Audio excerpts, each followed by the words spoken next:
చూడండి డీమార్ట్కి అయితే వచ్చేసాం. చాలా రష్ ఎక్కువ ఉంది ఫ్రెండ్స్, చాలా ఎక్కువ మంది ఉన్నారు, చాలా జనం. ఎలా ఉంటుందో చూడండి.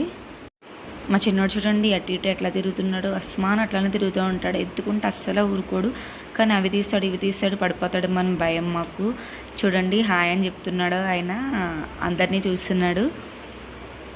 ఇక్కడైతే మా పెద్దోడు స్కూల్కి వెళ్తాడనమాట, వాడు వాటర్ బాటిల్ వాళ్ళ డాడీకి చూపిస్తున్నాడు, ఇది తీసుకున్న డాడీ అని అడుగుతున్నాడు. కొన్ని సరుకులను కోసం వెళ్తే డిమార్ట్కి వెళ్తే చూడండి ఎన్ని తెచ్చాము, ఇంకా వీటికే చాలా బిల్లు ఎక్కువైంది. సరుకులు ఉన్నాయో చూసారు కదా ఫ్రెండ్స్. మా ఆదిత్యనైతే స్కూల్లో జాయిన్ చేసాం, మా ఆదిత్యకి సంబంధించిన అన్ని తీసుకున్నాం. ఆయన కోసమే కొంత బిల్లు ఎక్కువైంది. లైక్ చేయండి, షేర్ చేయండి, కామెంట్ చేయండి, సబ్స్క్రైబ్ చేయండి. Please support me. Bye friends.